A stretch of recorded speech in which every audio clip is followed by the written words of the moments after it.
Oke, Tidak baik. Bisa, terjelas. bisa mendengar dengan baik sekarang? Agak putus-putus, Bang. Oke.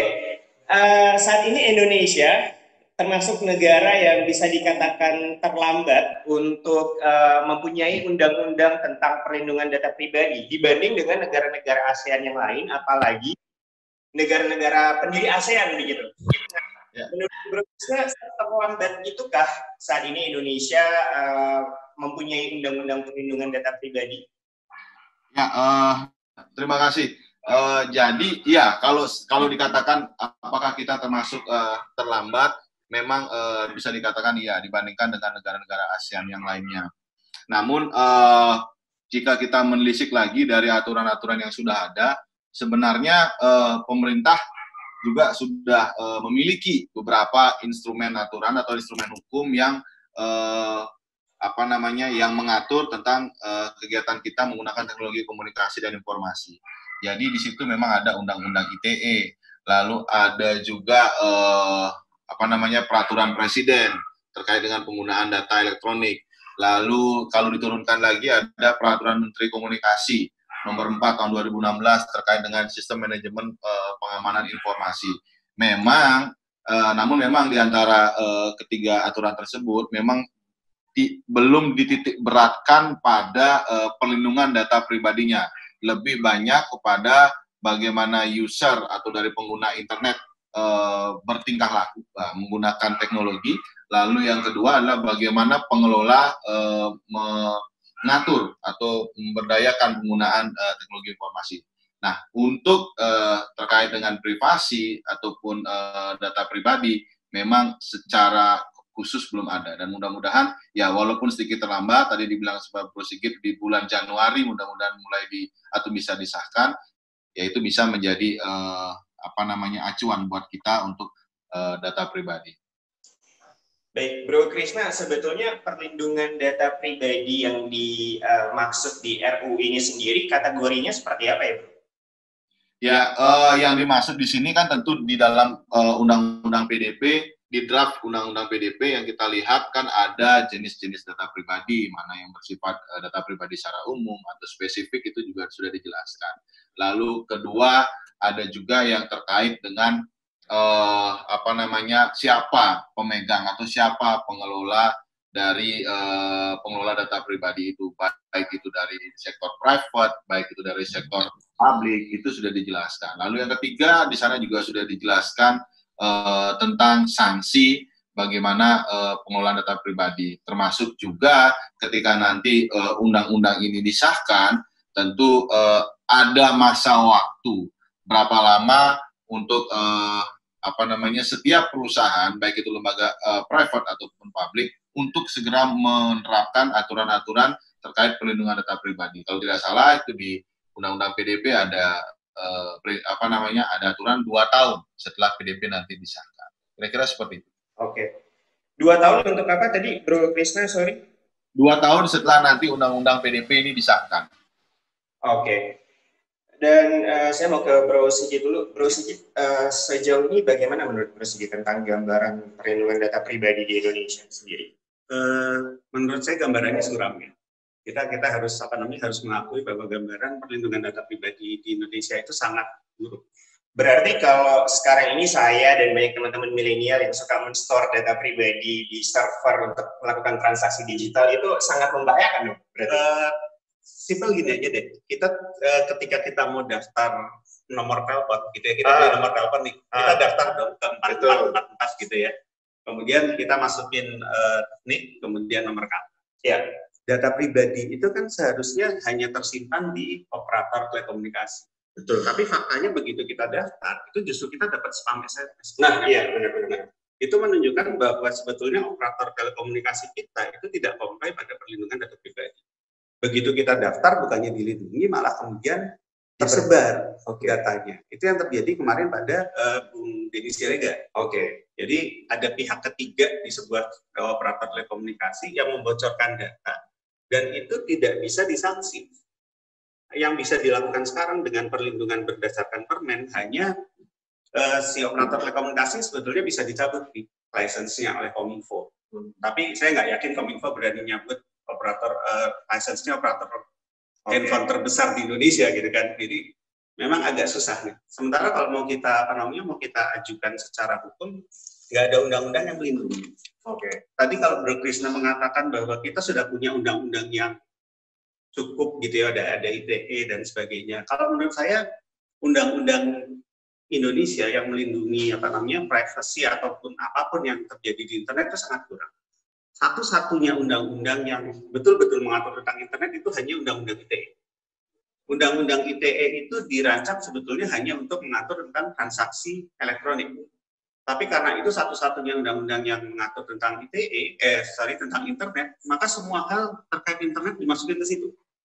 Kurang spesifik begitu. Tidak spesifik. Jadi misalnya ada ada penyebar hoax di internet pakai ITE. Ada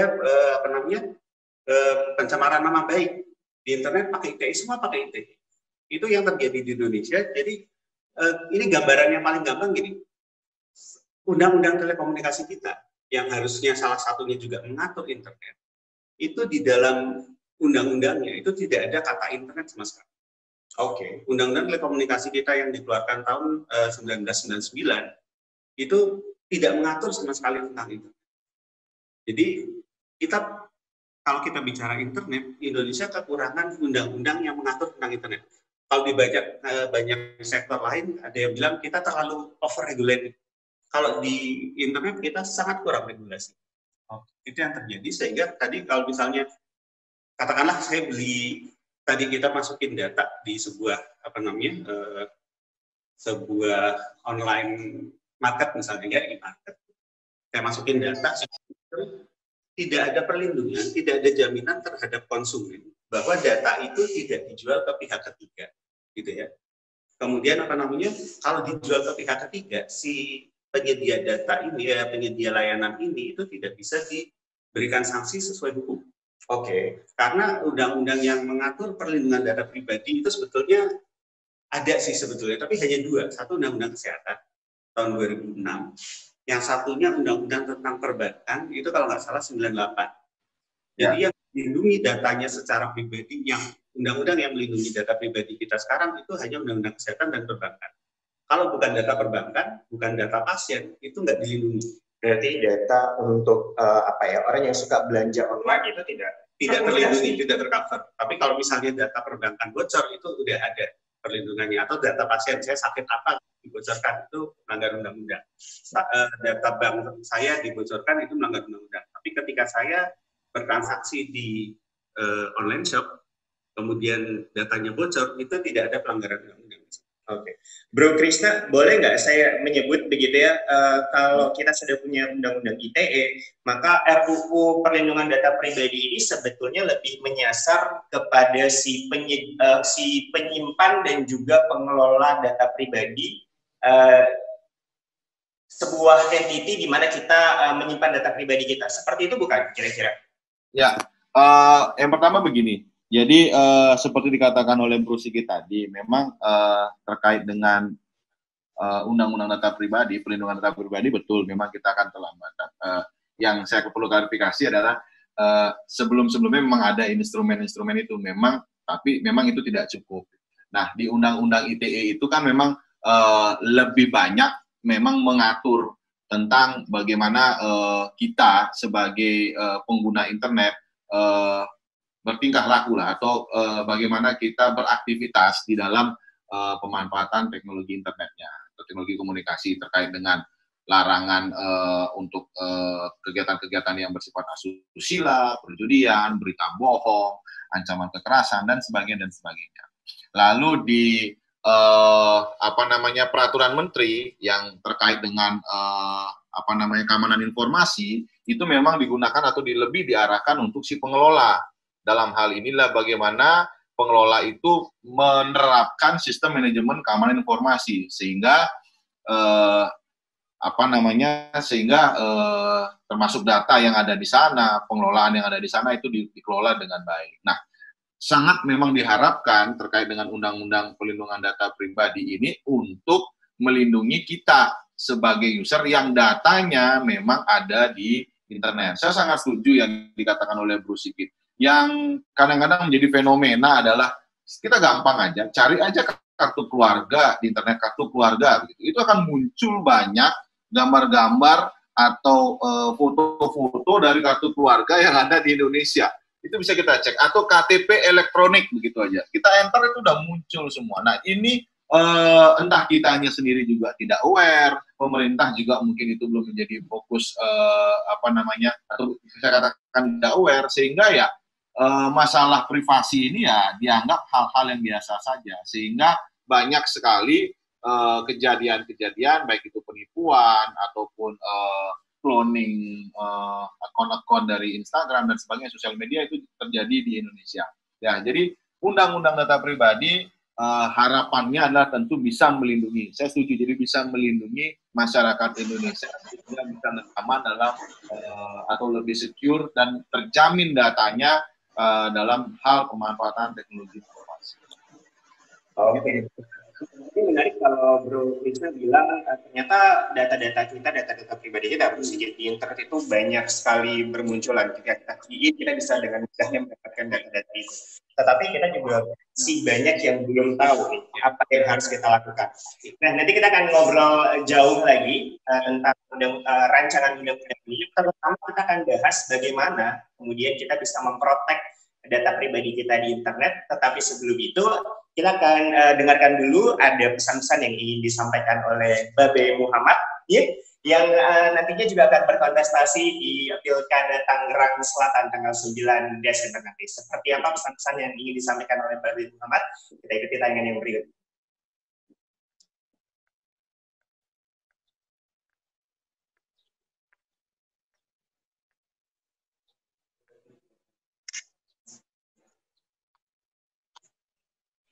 Baik, sambil menunggu dari video dari Babe Muhammad dan juga ada Bro Giring, nampaknya nanti juga akan menyampaikan pesan-pesannya. Saya informasikan juga nanti teman-teman yang telah bergabung melalui layanan streaming Zoom untuk bisa melakukan absensi dengan scan QR ya teman-teman ya. Ada scan QR nanti di akhir acara yang bisa teman-teman gunakan untuk melakukan absensi, dan nanti kita juga akan ada hadiah, benar nggak sih? Wow, nanti juga akan ada hadiah, jadi pastikan teman-teman semua di sini standby hingga akhir acara. Baik, kita akan segera mendengarkan video dari Babe Muhammad dan juga Bro Giri. Ayo, datang ke TPS 9 Desember, jangan lupa jaga jarak, pakai masker, menjadi pemilih yang pintar, pilih paslon yang benar, dan tentunya nomor 1 Muhammad Saraswati menjadi pilihan. Ingat, coblos nomor 1 Muhammad Saraswati. Tangsel untuk semua. Iya, seperti yang Babe Muhammad tadi bilang, jangan lupa, apalagi Bro dan Sis nih, kader Partai Solidaritas Indonesia Tangerang Selatan untuk hadir ke TPS tanggal 9 Desember nanti. Jaga jarak, ya kan? Kemudian pakai masker, dan juga jangan lupa untuk pilih calon yang benar. Nomor berapa sih? Nomor 1, ya kan? Dan kita kembali lagi ngobrol soal RUU Perlindungan Data Pribadi. Kita masih mencoba untuk menggali lagi urgensi dan harapannya untuk masyarakat. Ada Bro Sigit. Bro Sigit adalah juru bicara DPP Partai Solidaritas Indonesia bidang media dan digital, dan juga tersambung melalui layanan streaming Zoom. Ada Bro Igede Putu Krisna, Ketua Relawan TK Provinsi Bali. Bro Sigit, tadi Bro Krisna bicara soal di internet banyak sekali nih data-data pribadi kita berseliweran. Terus saya sendiri sebenarnya belum terlalu aware bahwa semudah itu data-data saya ini bisa orang lain dapatkan. Apa yang harus kita lakukan untuk bisa meminimalisir resiko? Oke. Jadi salah satu masalah ya kalau menurut saya di Indonesia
caranya seperti itu gitu kan.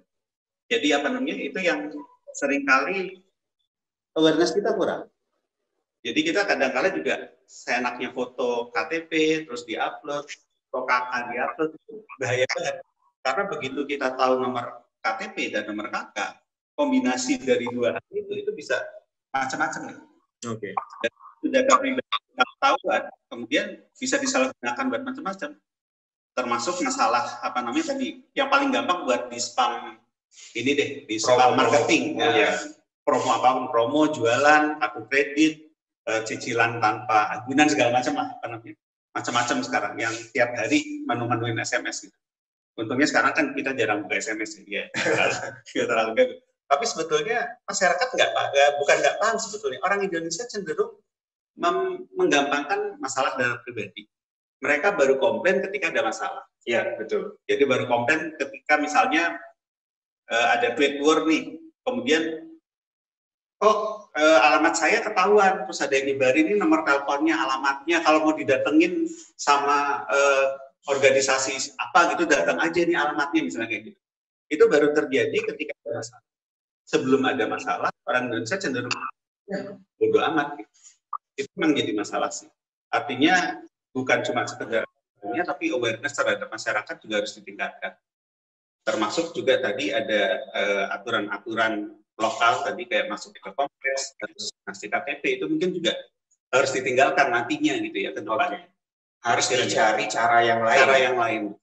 Oke, Bro Krisna, saya itu juga sering ya mendapatkan tiba-tiba telepon dari apa namanya debt collector gitu yang saya nggak tahu siapa. Tiba-tiba teman saya katanya pinjam uang dan lain sebagainya.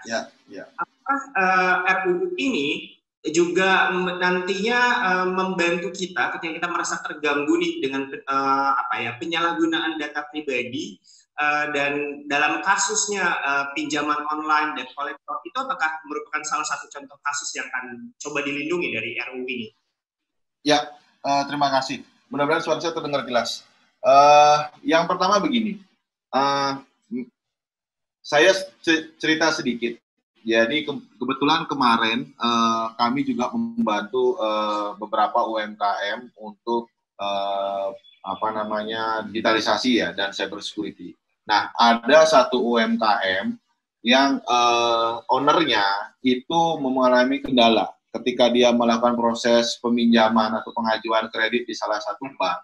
Ternyata data yang dia miliki itu identitas yang dia miliki itu ternyata di blacklist di BI, di Bank Indonesia, karena tercatat melakukan proses peminjaman di salah satu perusahaan fintech. Nah, dari sana dia cukup kaget karena kenapa? Karena dia tidak merasa melakukan proses peminjaman. Nah, setelah diselidiki ternyata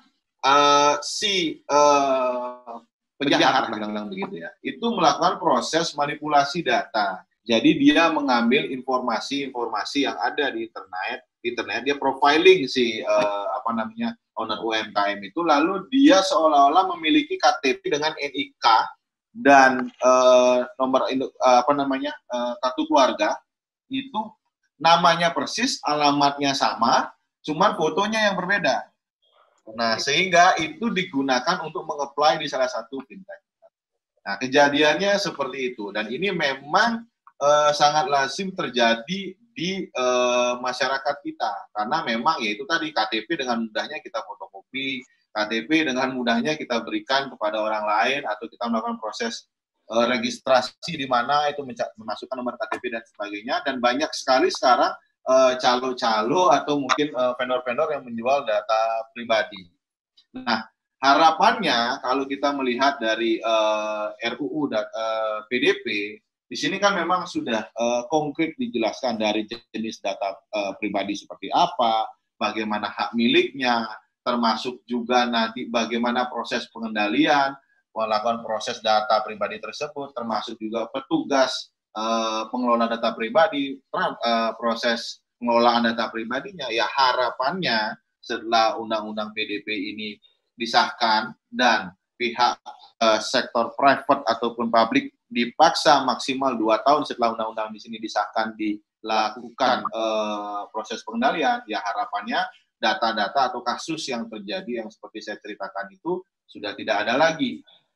Jadi harapannya ya itu bisa dihilangkan semua. Mungkin agak sedikit sulit, tapi setidaknya at least sekarang semua orang udah mulai aware deh, mulai aware bahwa data yang kita punya itu penting dan ini menjadi incaran buat semua orang, dan mudah-mudahan undang-undang PDP ini bisa menjadi pelindung untuk kita semua. Bro Krisna, sambil menunggu RUU ini kemudian disahkan menjadi undang-undang, bagaimana kemudian masyarakat khususnya yang awam ya begitu ya terhadap teknologi informasi bisa memastikan langkah-langkah preventif apa yang bisa dilakukan masyarakat untuk bisa memastikan data pribadinya aman? Ya, yang pertama saya selalu suka bilang sama teman-teman di masyarakat atau berapa kali kami keliling di Relawan TK, coba deh searching di internet, nama kita tuh sudah sejauh mana atau identitas kita tuh sudah sejauh mana kita terpapar. Saya ketiklah misalnya di internet nama Igede Putu Krisna Juliata di Google. Kita lihat di sana apa yang ada. Apa jangan-jangan segala sesuatu terkait dengan kehidupan kita di dunia digital itu muncul dari postingan kita di media sosial terkait dengan apa yang kita lakukan, pergi kemana, jalan-jalan atau membuat status dan sebagainya. Itu bisa muncul. Nah, kalau seandainya itu sudah terjadi, ya mulailah kita pelan-pelan melakukan proses detox gitu. Jadi bisa menggunakan beberapa perangkat-perangkat seperti privacy duck atau delete me untuk menghapus posting-postingan atau jejak digital yang kita punya. Lalu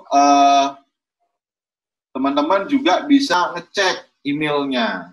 Email dengan misalnya menggunakan I have been founded gitu misalnya istilah. Itu kita cek apakah email yang kita punya itu sudah cukup aman atau memang aman gitu. Jadi di sana kita bisa cek apakah email yang kita gunakan itu sebenarnya sudah bocor dan digunakan oleh orang lain. Seandainya itu bocor, ya berarti segeralah untuk mengganti password. Itu yang paling simpel.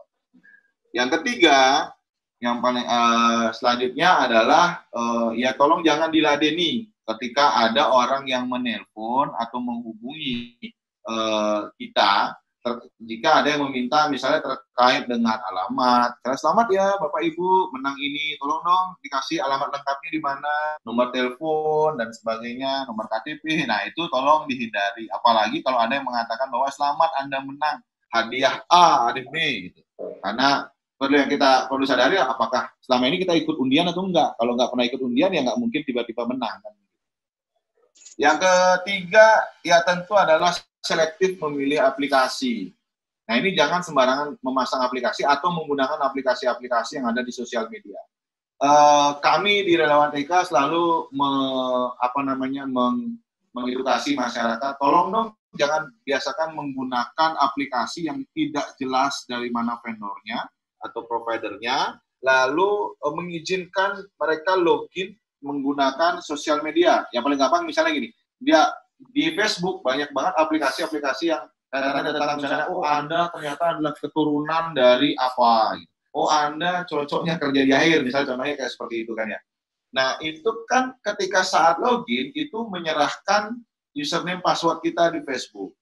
Nah ini ketika itu terjadi berarti kita sudah menyerahkan ibaratnya kalau mobil ya kunci mobilnya udah kita serahin, dan itu ketika diprofiling oleh mereka akan bisa melihat oh ini ternyata punya akun ini misalnya punya dampak sosial atau punya reputasi yang tinggi. Nah itu bisa digunakan untuk kegiatan yang negatif. Nah selanjutnya ya tentu lakukan pembaruan aplikasi terkait dengan aplikasi-aplikasi yang digunakan. Tolong hindari juga memanfaatkan aplikasi yang di luar vendor yang terpercaya atau yang direkomendasikan oleh Google Play-nya atau App Store-nya. Dan yang kelima, nah ini tolong gunakanlah password yang baik. Password yang baik itu seperti apa? Minimal 8 karakter, lalu ada spesial karakternya di dalam password itu ya, ada komponen spesial karakternya, ada huruf, angka, huruf besar, huruf kecil, sehingga itu untuk mempersulit orang untuk menembus sistem kita. Lalu selanjutnya ada juga kurangi penggunaan wifi publik atau hindari penggunaan WiFi publik untuk keperluan yang sifatnya private atau yang bersifatnya transaksi. Ya, kadang-kadang banyak nih, misalnya kita nih sambil nunggu di terminal keberangkatan gitu ya. Kalau kita mau menggunakan WiFi publik ya cukup hanya sekedar untuk ya membuka portal-portal berita atau portal film dan sebagainya. Tapi kalau untuk tujuan ketika mau email di kantor atau mau transaksi pembayaran dan sebagainya, saran saya gunakanlah tethering. Nah, saya rasa itu Bro Adriansa ada beberapa hal yang bisa kita lakukan sehingga privasi kita atau data pribadi kita bisa tetap aman dan tidak bocor kepada pihak yang tidak bertanggung jawab. Dan mungkin saya tambahkan sedikit ya, kurangilah mengisi atau menggunakan data pribadi kita dalam sebuah aplikasi ataupun kegiatan-kegiatan yang berbasis di sosial media atau di internet. Begitu, Bro. Oke. Tadi Bro Sigit ketika Bro Krisna bilang cukup banyak katakanlah pencurian data pribadi itu dari aplikasi, kemudian let's say pengelolaan dari penyimpanan data pribadi seperti ketika kita menyerahkan data ke bank, kartu kredit dan lain sebagainya, dan juga wifi publik. Sebetulnya dari tiga ini mana yang punya potensi lebih banyak atau lebih besar terjadinya penyalahgunaan data pribadi? Atau semuanya sama? Sebetulnya relatif sama ya. Saya sepakat dengan apa yang disampaikan oleh Bro Krisna gitu, bahwa ada cara-cara tertentu yang bisa kita lakukan untuk menghindari penyalahgunaan data pribadi kita tadi. Gitu. Tapi yang kadang-kala jadi masalah ketika kita melakukan apa yang disampaikan oleh Bro Krisna, kemudian kita juga kehilangan beberapa kenyamanan sih. Yes, betul. Kenyamanan dan kenyamanan itu selalu berbanding terbalik. Apalagi kalau tadi Bro Krisna bilang rajin-rajin untuk memperbarui password. Wah, itu PR banget. Itu masih penting lah ya. Tapi kayak misalnya jangan pakai wifi publik. Ya. Gimana kalau kita lagi nggak punya kuota, terus ada wifi publik ya pasti kita akan pakai. Gitu. Tapi misalnya gini, tadi yang disampaikan Krisna itu ada kita hindari pakai aplikasi-aplikasi dari pengembang yang nggak jelas gitu kan kira-kira. Tapi masalahnya pengembang besar pun itu melakukan hal yang sama. Oke. Kita bicara misalnya kasus Facebook. Kita tahu 4 tahun yang lalu ada masalah dengan satu institusi yang namanya Cambridge Analytica. Ya. Cambridge Analytica itu memanfaatkan data dari Facebook untuk memenangkan di pemilu 2016. Ya, Trump bisa menang. Menang dibiayai Rusia gitu ya. Nggak apa-apa kan, udah kalah aja. Jadi data pribadi yang kita masukkan di Facebook ternyata dijual juga kan ke pihak. Dan memang akhirnya kita harus menunggu si undang-undang perlindungan data pribadi ini untuk disahkan oleh DPR. Cuma nanti mungkin kita harus kita bahas juga lingkup dari undang-undang data pribadi ini gimana? Apakah kita bisa katakanlah meniru kayak GDPR-nya Uni Eropa itu? Jadi Uni Eropa itu undang-undang perlindungan data pribadi yang sangat kuat, gitu. Sehingga mereka melindungi warganya, seluruh warga Uni Eropa dari perusahaan-perusahaan seluruh dunia. Jadi misalnya perusahaan Indonesia nggak comply dengan GDPR, maka perusahaan Indonesia tidak boleh beroperasi di Uni Eropa. Kayak perusahaan Indonesia harus membuktikan bahwa kita comply dengan GDPR baru bisa beroperasi di Uni Eropa. Nah, undang-undang perlindungan data pribadi kita gimana nih? Berani nggak kita bilang misalnya ke Facebook sama Google, kalau kamu melanggar privasinya warga negara Indonesia, kamu tidak boleh beroperasi di Indonesia. Karena simpel gini, setiap hari itu kita pakai Google Maps deh. Jarang kan orang nggak pakai Google Maps kan. Google itu menyimpan semua data kita dalam kena aja ketahuan. Gimana kalau itu kemudian menyebar, misalnya saya kemana aja nih ketahuan nih. Itu kan sesuatu yang masuk ke ranah sangat privacy sebetulnya. Saya kemana, selama berapa lama, itu Google tahu semua nih. Jadi kalau tadi Bro Krisna mengkhawatirkan perusahaan-perusahaan kecil, saya justru mengkhawatirkan besar. Apakah itu, Bro Sigit, yang menjadi alasan sejauh ini rencananya kan RUU PDP ini akan diparipurnakan di November, ya, tetapi masih molor. Apakah ada ancaman-ancaman dari perusahaan-perusahaan besar bahwa ketika RUU ini jadi undang-undang, mereka jadi akan kesulitan berbisnis di Indonesia? Saya sih kalau bicara RUU, saya lebih skeptis ke DPR RI-nya sih. Gitu. Oke. Artinya ketika sesuatu yang dengan segala hormat pada kawan-kawan yang sekarang di DPR RI, tapi memang tingkat kepercayaan ke parlemen saat ini termasuk yang paling rendah. Jadi menurut Bro Sigit sendiri, molornya pembahasan RUU ini lebih dari faktor internal gitu ya. Sebenarnya kalau misalnya DPR menganggap ini penting, ya udah dikebut gitu. Karena terbukti sebetulnya untuk undang-undang yang menurut DPR gitu ya, penting itu mereka bisa mengerjakan dalam hitungan minggu, beberapa bulan gitu. Kenapa undang-undang ini hampir setahun nggak selesai-selesai gitu. Itu tanyain ke DPR-nya aja sebetulnya. Ini dianggap penting atau enggak? Kalau DPR menganggap ini penting, harusnya udah kelar. Gitu. Oke, Bro Krisna, menurut Bro Krisna ada nggak sih ancaman-ancaman dari eksternal sehingga menyebabkan RUU ini masih tertahan diparipurnakan, atau sama seperti Bro Sigit, ini hanya masalah political will dari dalam parlemen sendiri? Ya. Kalau saya sih mungkin kurang ngerti dalam artian kaitannya di sana. Tapi kalau saya melihat secara umum sih kayaknya sih lebih ke political will-nya. Atau mungkin ada prioritas-prioritas yang lebih penting menurut beliau-beliau di sana yang memang harus diselesaikan lebih awal. Okay. Cuman yang menjadi pertanyaan sebenarnya dari kami di teman-teman komunitas itu adalah nanti bagaimana pengelolaan dari undang-undang PDP ini dan bagaimana proses pelaksanaan dari undang-undang PDP ini. Terkait dengan bagaimana nanti membangun standarisasi. Tadi dikatakan bahwa di dalam undang-undang PDP itu draftnya dikatakan 2 tahun sudah mengimplementasikan keamanan dan termasuk juga kebijakan perlindungan data pribadi. Nah ini siapa yang mengukur nantinya? Siapa yang bertanggung jawab? Itu juga itu harus menjadi pikiran yang menjadi pemikiran kita bersama. Lalu siapa yang mengawasinya? Organisasi atau badan mana yang mengawasi, ini juga menjadi pertanyaan yang cukup lebar. Tapi harapan kami tentunya ya terlepas ya kesempurnaan itu kan by proses ya, harapannya memang mudah-mudahan bisa segera ini bisa disahkan gitu. Jadi supaya apa yang terjadi seperti yang sekarang di Eropa lagi Facebook kena berapa denda terkait dengan bocornya informasi, itu pun juga bisa menjadi dorongan buat Indonesia bahwa kita harus aware dengan data pribadi. Begitu, Bro. Jadi sebetulnya Bro Sigit, ancaman agar si RUU ini bisa kemudian disahkan menjadi undang-undang lebih dari sisi internal di DPR itu sendiri, tidak ada.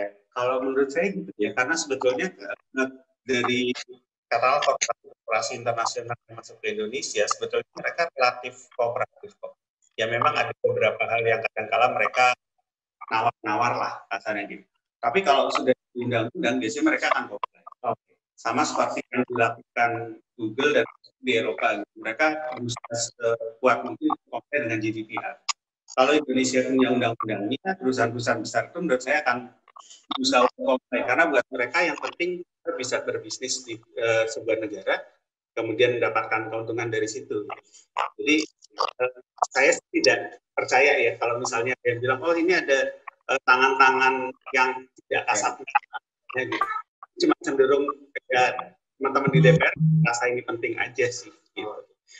Dan tadi kalau kita bicara di awal juga, sebetulnya saat ini Indonesia sudah punya undang-undang ITE dan undang-undang RUU PDP ini nanti akan mencoba melengkapi, gitu ya, melengkapi dan menyempurnakan lebih spesifik lah dalam artian perlindungan data pribadi. Nanti kita akan coba bahas lebih jauh lagi perbandingan antara undang-undang ITE dan juga undang-undang perlindungan data pribadi supaya masyarakat juga nggak bias, gitu, mana yang harus dipakai. Tapi sebelumnya Mbak Saraswati ini ingin menyampaikan lagi pesan-pesannya, terutama untuk teman-teman bro dan sis warga Tangerang Selatan, apa yang harus dilakukan tanggal 9 Desember nanti. Kita simak pesan-pesan dari Mbak Saras berikut ini. Ayo hadir di 9 Desember, jaga jarak dan tetaplah pakai masker. Jadilah pemilih yang pintar, coblos calon yang benar. Coblos nomor 1, Muhammad Saraswati. Ingat, coblos nomor 1, Muhammad Saraswati. Tangsel untuk semua. Jangan lupa warga Tangerang Selatan 9 Desember 2020 nanti untuk rame-rame datang ke TPS, pilih calon yang benar nomor 1 ya. Dan juga jangan lupa untuk datang nanti ke TPS dengan memperhatikan protokol kesehatan, jaga jarak seperti sama sedikit bagi hari ini, dan jangan juga untuk pakai masker supaya kita semua tetap sehat di masa pandemi. Dan Anda bergabung bersama kami seminar Undang-Undang Perlindungan Data Pribadi, Urgensi dan Harapan Masyarakat. Ini adalah persembahan dari DPD Partai Solidaritas Indonesia Tangerang Selatan dalam rangkaian Hari Ulang Tahun PSI Tangsel yang sekali lagi selamat ulang tahun Partai Solidaritas. Ini mirip-mirip nggak Saras ya? Kok Saras ya? Gini kan? Tahun gitu. 6 tahun. Bro, Sigit. Di awal kita sudah bicara ini kalau kita khawatir soal transaksi digital larinya ke Undang-Undang ITE. Ya. Kemudian sekarang DPR mencoba melengkapi itu dengan membuat peraturan yang lebih spesifik ya, terhadap perlindungan data pribadi. Ya. Takutnya masyarakat nanti jadi bingung undang-undang mana yang akan kita pakai ketika kita menemukan permasalahan terhadap transaksi digital. Bedanya seperti apa tadi? Oke, siap. Tapi ngomong-ngomong tadi karena ada Mbak Saraswati, saya ingat itu salah satu programnya Mbak Saraswati itu bikin 5.000 wifi pabrik nih di Tangsel. Itu salah satu program yang paling masuk ke kepala saya gitu. Dan itu keren banget. Nah, masalahnya kalau tadi Bro Krisna bilang jangan banyak pakai wifi pabrik jadi susah gitu. Nah, jadi ada 5.000 wifi pabrik nggak bisa dipakai buat apa-apa. Padahal keren banget. Jadi ya, gitu ya, udah kita bisa lah ya. Nah, tadi kalau kita bicara tentang ini ada undang-undang ITE nih, kemudian ada undang-undang PDP, perlindungan data pribadi. Kalau menurut saya justru dua undang-undang ini masih kurang. Jadi kalau kemarin kita ribut omnibus gitu ya, kalau saya ini pribadi ya, saya berharap ada omnibus tentang internet. Oke. Pasar internet, pasar digital, digital. Karena seperti yang saya paparkan di awal tadi, undang-undang yang mengatur tentang internet itu cuma satu sekarang. Sementara pengguna internet kita sekarang hampir 200 juta orang. 73% penduduk Indonesia sudah punya akses internet, terlepas dari kualitasnya gitu ya. Tapi itu harus diatur dengan lebih serius. Nah, undang-undang komunikasi aja yang kita pakai sekarang sama sekali nggak ngomong kata internet. Bayangin itu. Kemudian undang-undang ITE itu harusnya cuma membicarakan tentang transaksi elektronik. Tapi yang sering dipakai bukan masalah transaksi elektroniknya. Yang sering dipakai buat ngurung orang gitu ya. Ujaran kebencian. Ujaran kebencian, hoax dan sebagainya. Harusnya ada satu undang-undang besar yang bentuknya mungkin omnibus yang mengatur seluruhnya. Jadi tadi ada perlindungan data pribadi, kemudian ada transaksi elektronik, ada strukturnya diatur, kemudian bagaimana konten yang ada di dalamnya diatur. Itu harusnya ada. Justru kalau menurut saya tidak, ini belum overlapping sih. Tapi satu ngomongin transaksi elektronik, satu ngomongin perlindungan data pribadinya. Jadi harusnya tidak ada ketimpangan masyarakat. Itu saya masih melihat masih banyak lembaga besar yang ditambah. Masyarakat masih bisa memberikan ini tidak sih masukan untuk RUU PDP. Nah, itu satu kritikan saya juga buat teman-teman DPR RI. Kemarin ketika mau cari bahan di cara ini, itu saya googling nih. Saya googling tentang RUU PDP. Di Kominfo ada. Di situsnya di website Kominfo ada. Ada situs yang menampilkan bahkan sampai ininya sampai kajian ilmiahnya tentang buatan undang-undang ini. Tapi di situs DPR ada. Jadi ini mirip-mirip kayak kemarin banyak yang ributin tentang omnibus yang tenaga kerjaan. Itu karena nggak dikasih draftnya seperti apa, kemudian perkembangan pembahasannya seperti apa. Jadi secara transparansi di DPR. Jadi kalau tadi misalnya masyarakat bisa memberikan masukan, ya bisa. Ini masukan seperti apa, kemudian sejauh mana masukan itu ditampung oleh DPR RI itu selama ini kita nggak pernah bisa memantau, tidak cuma di undang-undang tapi di undang-undang yang lain. Jadi menurut saya satu kritikan DPR RI harusnya Bro Chris sendiri sudah melihatkah draft dari si RUU PDP ini? Saya sudah melihatnya. Teman-teman di Relawan TK juga kemarin diajak berdiskusi dengan beberapa komunitas di Bali untuk mendiskusikan terkait dengan PDP ini. Apakah ada poin-poin krusial yang masyarakat harus aware? Gimana? Apakah ada poin-poin yang cukup krusial, yang cukup kontroversial mungkin di RUU PDP ini? Ya, terkait dengan ini memang beberapa hal ada catatan khusus dari teman-teman di komunitas. Yang pertama adalah mohon dipastikan terkait dengan undang-undang PDP ini jangan sampai malah ini menjadi terkait dengan data pribadi ini digunakan untuk keperluan politik gitu. Jadi termasuk juga mungkin nanti adalah mengontrol kebebasan berdemokrasi itu dari beberapa teman-teman. Kalau dari kami, dari Relawan TK, tentunya adalah lebih mendorong ke tadi itu bagaimana mengelolanya. Jadi bagaimana undang-undang ini digunakan, diatur, dikontrol oleh siapa. Jadi lebih mengarahnya ke sana. Nah, memang di sini kan kelihatan umum jadi orang penegak hukum nanti bisa melaksanakan. Cuma bagaimana proses pemantauannya, siapa yang mengawasi. Apakah ada badan, apakah ada unit di bawah badan tersebut yang mengawasi itu yang mungkin belum jelas terlihat. Jadi arahnya ke sana. Nah, Presiden untuk saat ini tadi Bro sempat cerita bahwa Indonesia terhadap di sejauh ini cukup harapannya nanti dengan si RUU PDP ini goal menjadi sebuah undang-undang, seberapa besar perubahan undang-undang? Buat saya sebetulnya juga baik tadi yang disampaikan Bro Krisna gitu ya. Kalau kontennya sendiri kalau menurut saya sudah cukup bagus yang disampaikan oleh Kominfo bahwa ada kekhawatiran sebuah undang-undang dipakai untuk merepresi lawan politik itu semua undang-undang seperti itulah.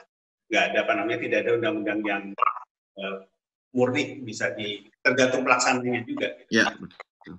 Tapi secara umum kontennya keren, kontennya bagus. Ada yang bilang ini nyontek GDPR. Iya, bilang gitu ya. Nggak ada masalah juga nyontek sesuatu yang baik kan bagus.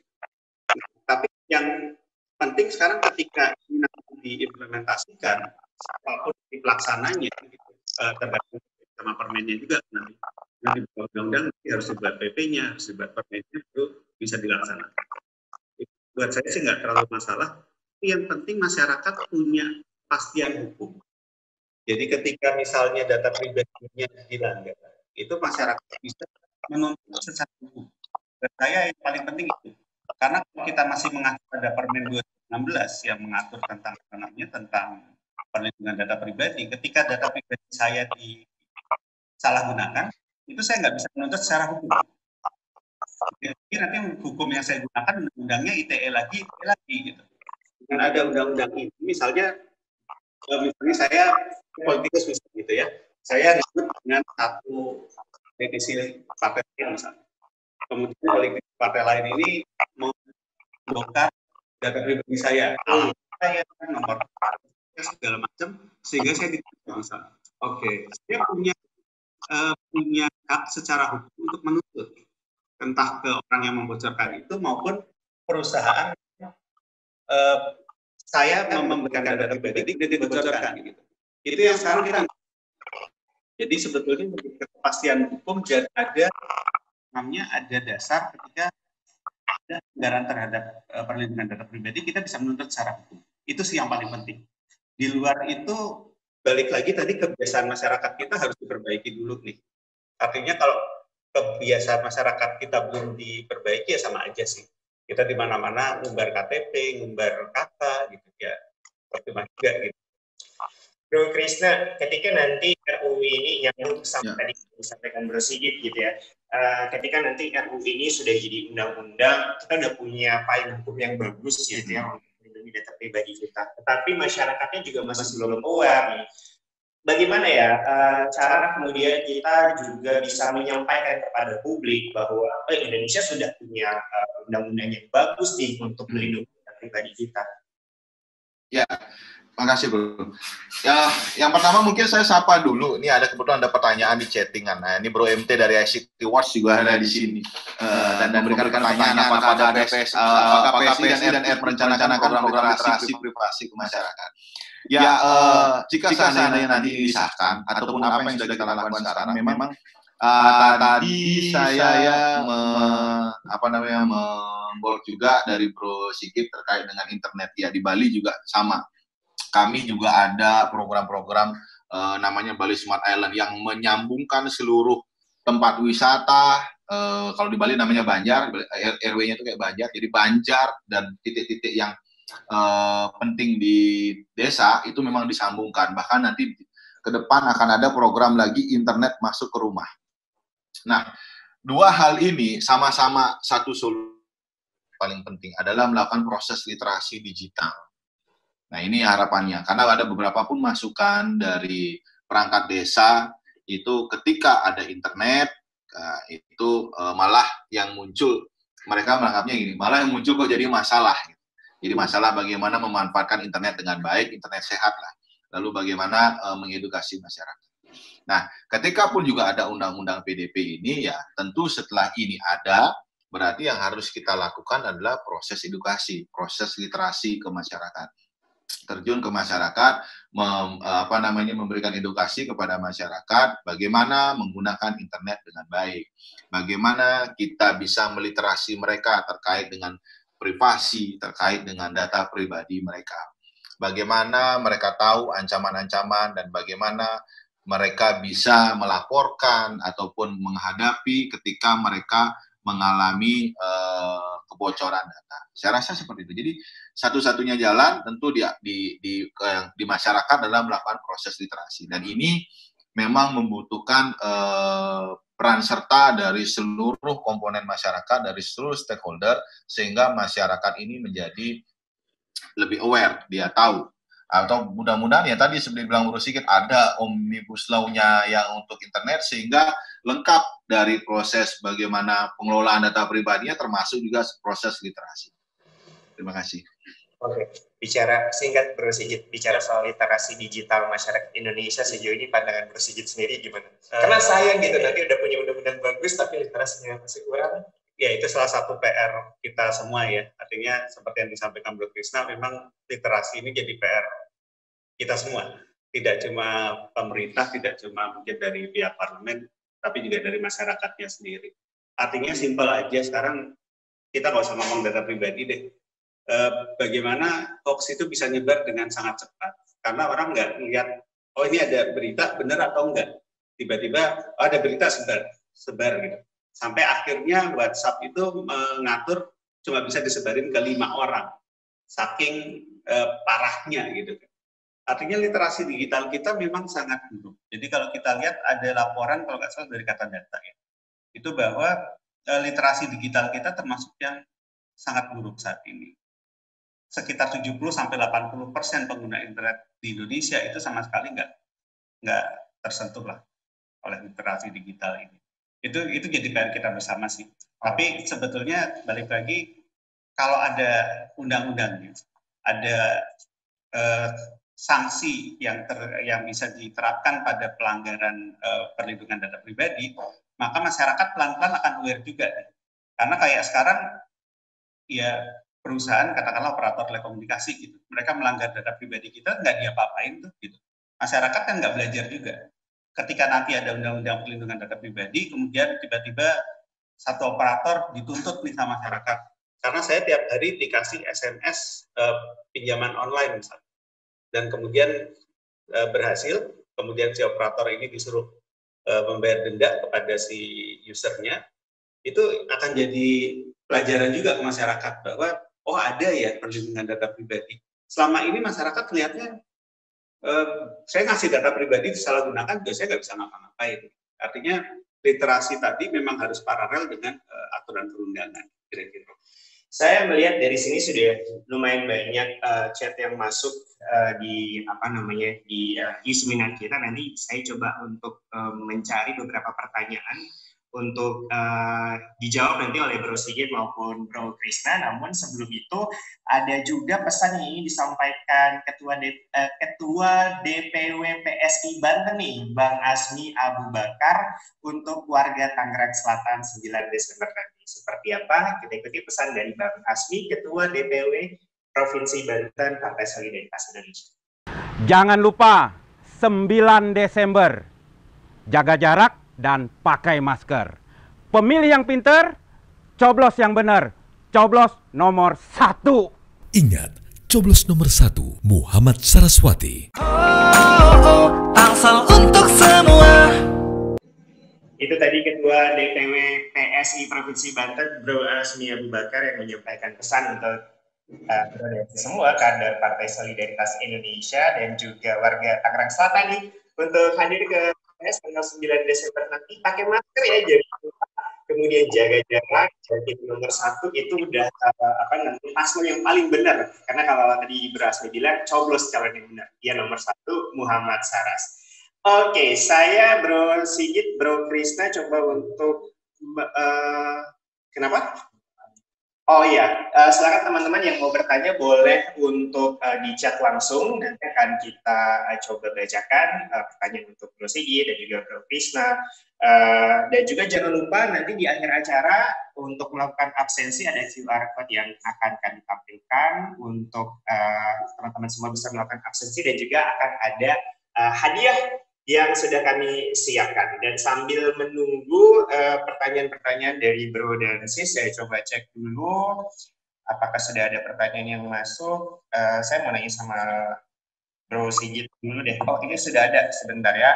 Pertanyaannya, apa langkah PSI agar RUU PDP bisa segera disahkan, mengingat PSI belum masuk ke DPR RI Senayan? Nah, ini benarnya, Bro Sigit.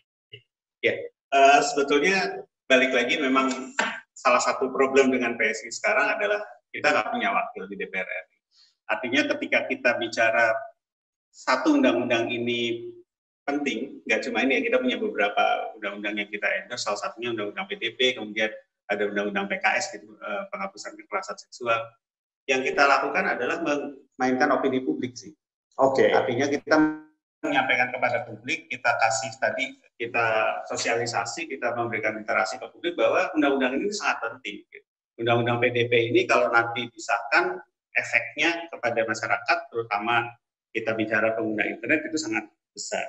Dan dengan adanya dengan adanya opini yang seperti itu, kita berharap teman-teman di DPR juga dengar. Jadi tidak ada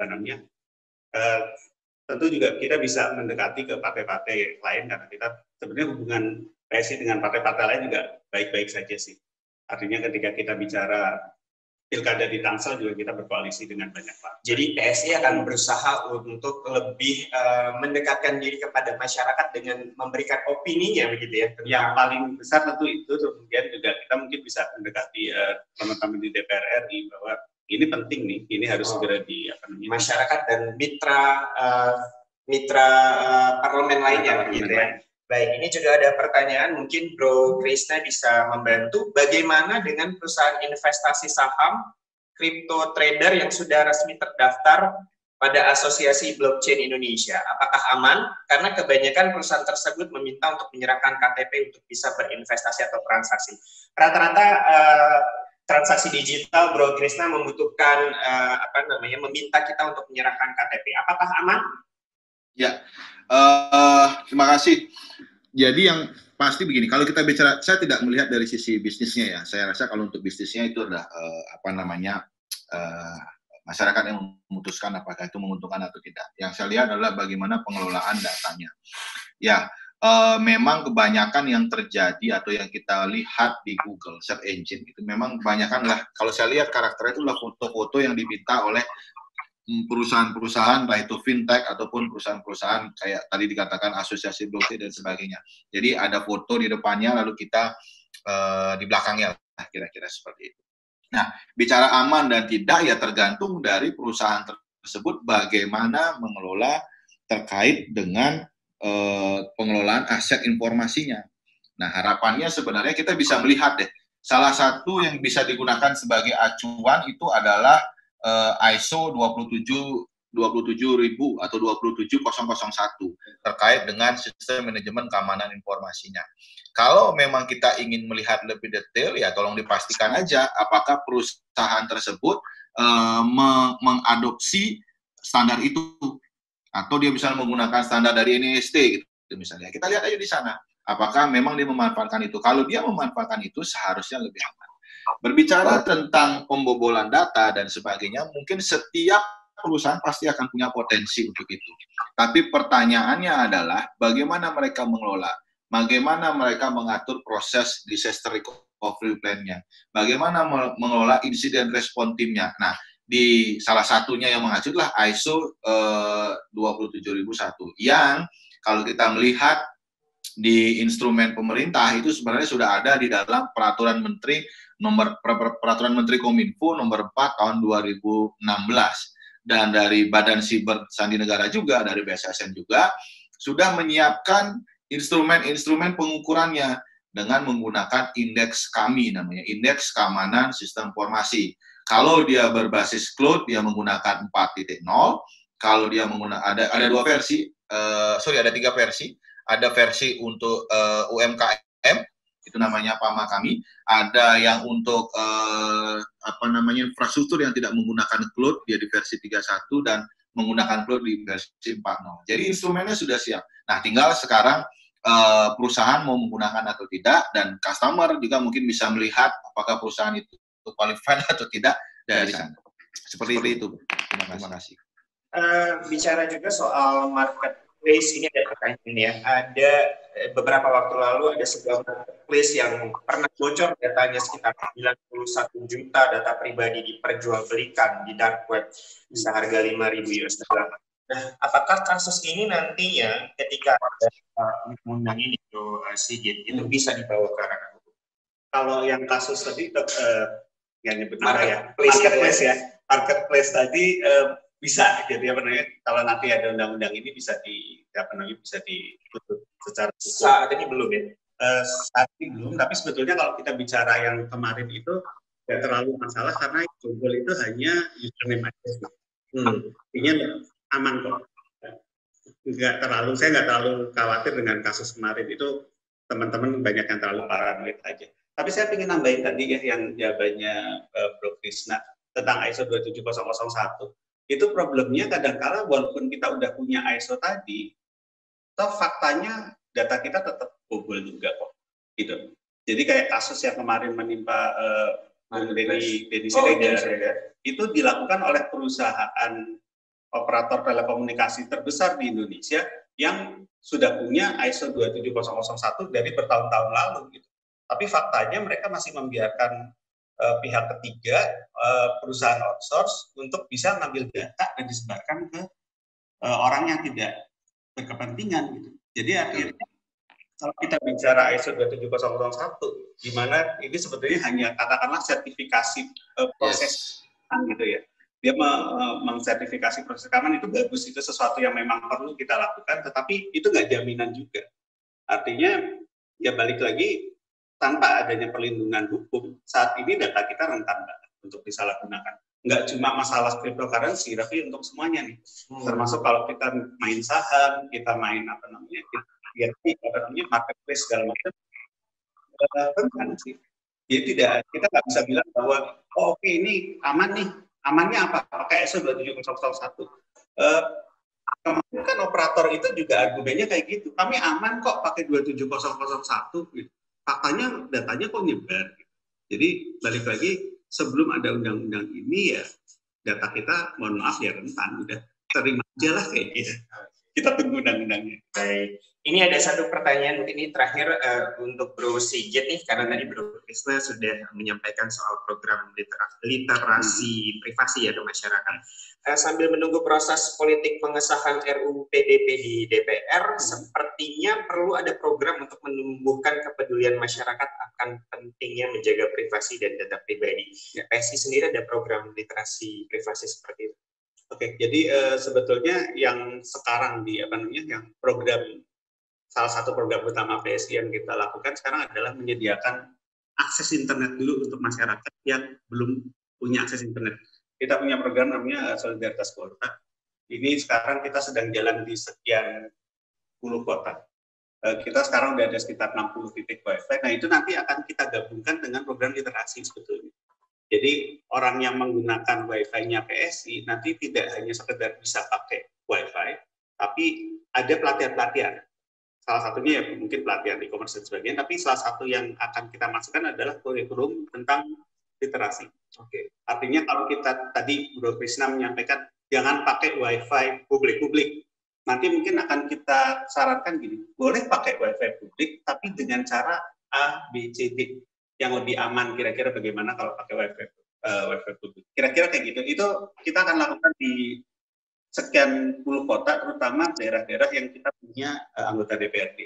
Oke, jadi solidaritas kuota yang digalakan oleh PSI tidak hanya menyediakan layanan kuotanya saja, tetapi bagaimana masyarakat kemudian bisa mengelola itu menjadi sesuatu yang bermanfaat bagi mereka. Depannya akan seperti itu. Tapi karena sekarang kita lebih mikirin ini untuk anak-anak belajar selama pandemi, jadi yang didahulukan adalah aksesnya dulu. Nanti setelah nggak harus nunggu pandemi sih, beberapa bulan ke depan kita akan tambahkan dengan literasi tadi. Sedikit mungkin dari Bro Krisna ada tambahan tentang program TIK seputar program literasi privasi kepada masyarakat? Ya, mungkin saya ingin menambahkan. Jadi terkait dengan program ke depan ya tentu adalah literasi adalah hal yang paling utama. Jadi tujuannya apa? Tujuannya yang pertama mereka mengetahui apa fungsi dari TIK pada masyarakat. Jadi sebuah keniscayaan dari yang tadi disebutkan oleh Bro Sigit, sebuah keniscayaan dan memang kewajiban dari pemerintah kita untuk memberikan akses internet ke seluruh masyarakat Indonesia.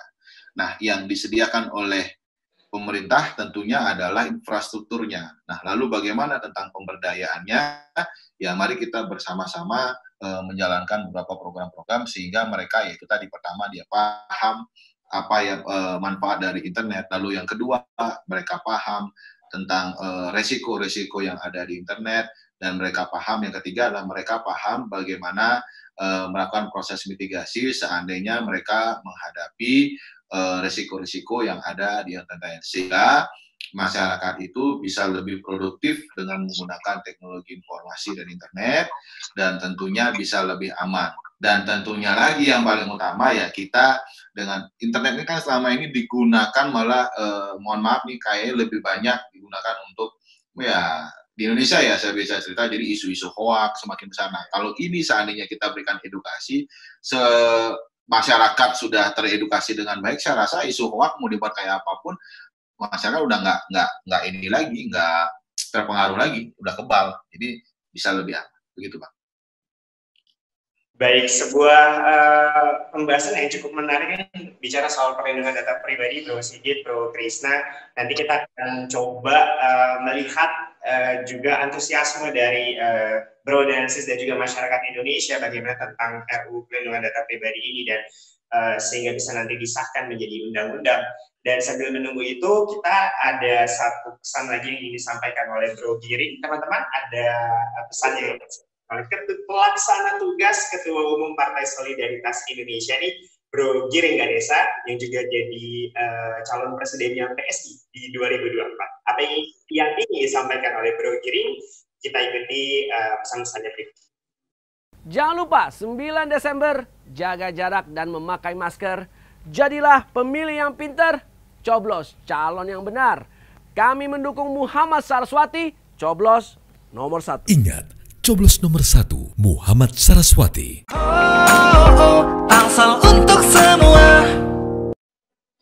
Ya, Bro Giring pun sudah mengingatkan teman-teman untuk jangan lupa 9 Desember nanti datang ke TPS, khususnya warga Tangerang Selatan, pilih calon yang benar nomor 1, dan tetap mematuhi protokol kesehatan, pakai masker, jaga jarak, dan seperti tadi saya katakan, jangan lupa untuk pilih calon yang benar. Setuju ya, Bro Giring? Setuju ya. Dan silakan teman-teman melakukan absensi di link dari harapan Bro Krisna terhadap RUU Perlindungan Data Pribadi ini sendiri? Ya, terima kasih Bu Radiansa. Jadi yang pertama mungkin karena tadi awal suara agak terganggu, saya belum menyapa. Yang pasti terima kasih kepada keluarga besar PSI. Jadi saya diizinkan juga terlibat atau ikut di dalam kegiatan diskusi hari ini. Lalu yang kedua, salam hormat saya juga untuk narasumber Bro Sigit. Saya lama mendengar Bro Sigit, ya. Jadi kegiatan Bro Sigit di Pandi, jadi akhirnya bisa satu panggung dengan Bro Sigit. Dan yang pasti mau saya juga menyapa semua peserta yang hadir hari ini. Ada beberapa juga yang saya kenal, tadi ada Bro MT dari ICT Awards, ada teman saya di kampus juga, ada yang dari Stikom Bali juga saya lihat. Halo semuanya, dan yang pasti terima kasih hari ini kita bisa berkontribusi bersama-sama untuk masyarakat paham tentang apa itu undang-undang perlindungan data pribadi.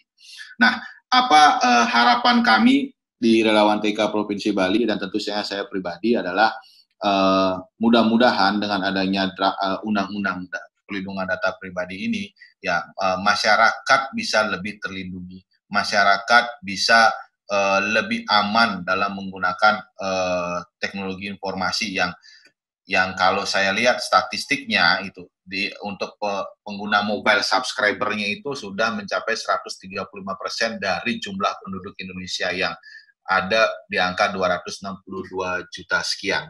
Nah, ini menunjukkan betapa besarnya pemanfaatan teknologi informasi dan sangat-sangat dibutuhkan sebuah payung hukum yang melindungi masyarakat dalam hal penggunaan teknologi informasi.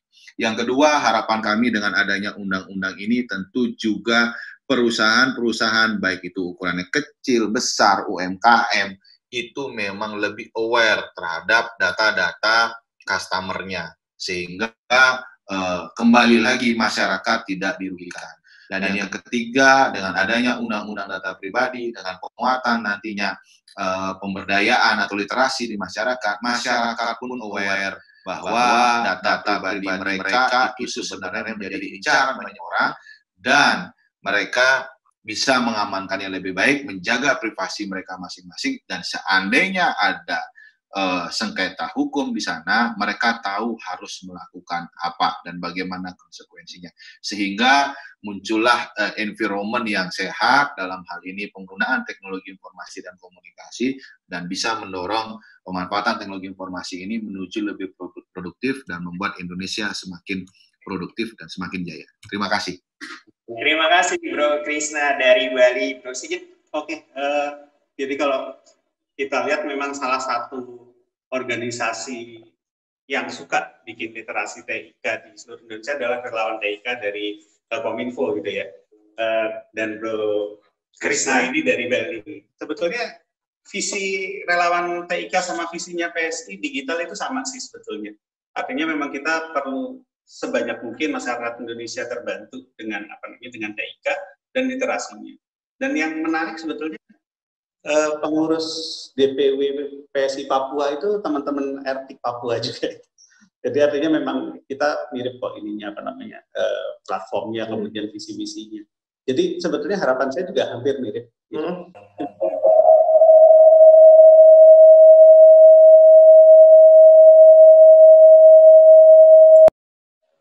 Bahwa undang-undang yang sekarang mengatur internet itu sudah usang gitu ya, sudah obsolete. Jadi kalau kita bicara undang-undang telekomunikasi yang tadi saya sampaikan di awal, itu dibuat tahun 99. Tahun 99 itu pengguna internet di Indonesia cuma 500 juta orang. Sekarang pengguna internet di Indonesia itu 197 juta sekian menurut data API yang paling baru. Artinya hampir 400 kali lipat dari pengguna internet tahun 99. Loh, kok masih diatur dengan undang-undang yang nggak ngatur internet dan dibuat ketika pengguna internet masih 500 juta. Artinya teman-teman di legislatif, di DPR RI terutama harus lebih aware lagi kalau menurut saya bahwa internet ini sekarang menguasai hajat hidup orang banyak nih. Setuju. Bukan sekedar teknologi yang digunakan oleh kalangan elit, tapi sudah digunakan oleh seluruh rakyat Indonesia dan menguasai hajat hidup orang banyak. Artinya tolong aware dikit dong bahwa ini sesuatu yang sangat penting, tolong lebih serius lagi membahas RUU yang terkait dengan internet. Karena kemarin mereka juga pernah bikin satu inisiatif RUU tentang apa namanya keamanan cyber, itu malah jadinya blunder. Karena ya kalau menurut saya awareness ini bukan cuma kurang di masyarakat, tapi juga kurang di kelompok teman-teman legislatif. Ya, saya harap tidak hanya teman-teman di legislatif saja yang bisa meningkatkan awareness dan bisa segera menyelesaikan RUU ini menjadi undang-undang, tetapi saya juga rasa saya secara pribadi setelah acara ini kayaknya akan jauh lebih aware nih untuk memperhatikan data pribadi saya, karena ternyata semudah itu kita bisa mendapatkan data pribadi orang lain. Dan tentunya dengan meningkatkan kualitas dan juga perkuat literasi ya tentang perlindungan data pribadi. Kemudian seperti tadi Bro Krisna bilang, jangan lupa untuk terus mengupdate, memperbaharui password, memperbaharui aplikasi, sebisa mungkin melakukan meminimize ya penggunaan WiFi secara WiFi publik. Tapi kalau kepepet tadi Bro Sigit sudah katakan, cari tahu ada ya cara untuk menjaga tetap aman gitu ya Bro Sigit.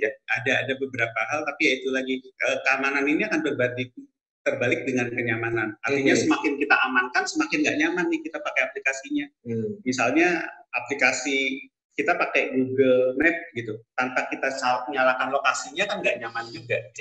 Jadi ya selalu ada plus minusnya lah kira-kira. Baiklah, perkuat literasi dan juga tetap mengawal RUU ini agar bisa bermanfaat bagi kita semua, supaya data pribadi kita tetap aman, kita tetap bisa nyaman beraktivitas di dunia digital. Menjadi harapan kita semuanya tentunya agar undang-undang perlindungan data pribadi ini bisa segera terwujud. Dan apakah sudah ada hasil pengumuman kuisnya, pemenang kuisnya? Sebentar lagi. Kenapa?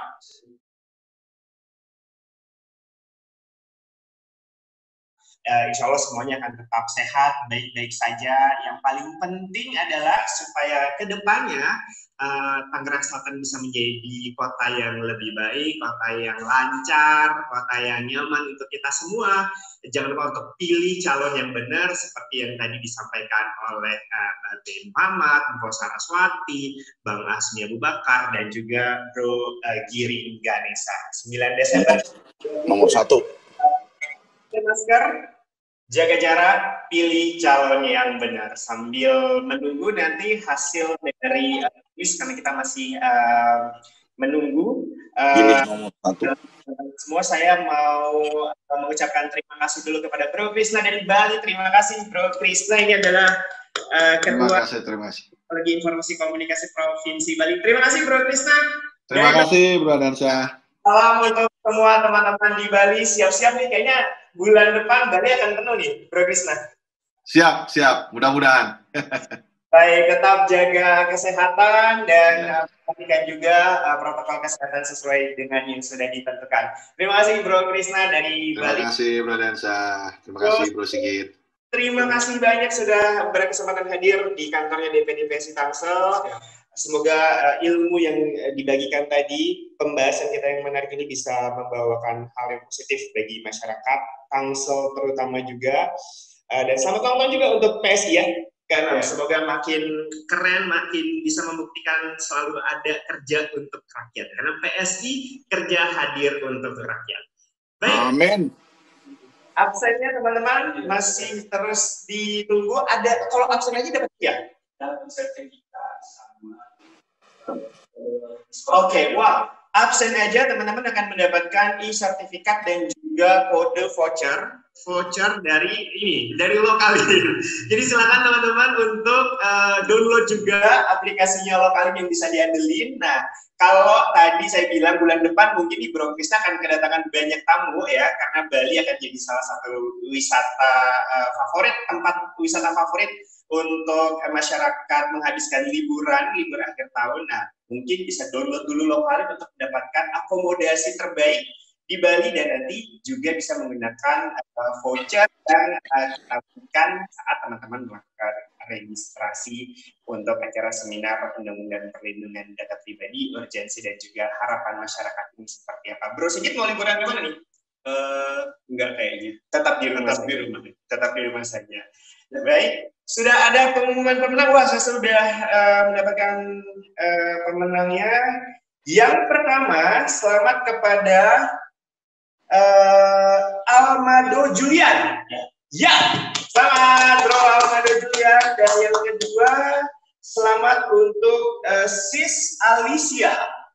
Selamat sekali lagi untuk Bro Almado Julian dan Sis Alicia. Nanti bisa menghubungi teman-teman. Oh, bisa menghubungi. Nanti akan dihubungi sama rekan-rekan dari PSI Tangsel. Oke, nanti akan dihubungi sama teman-teman dari PSI Tangsel ya.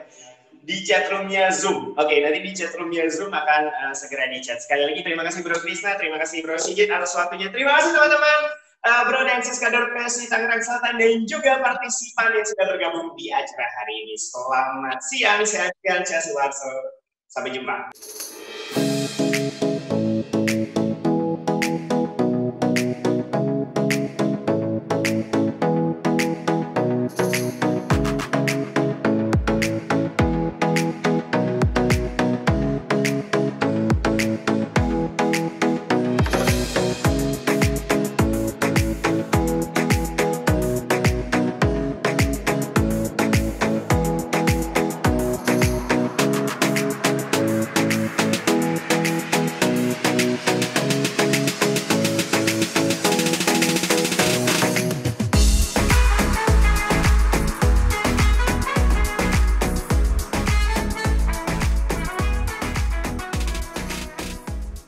Ayo datang ke TPS 9 Desember.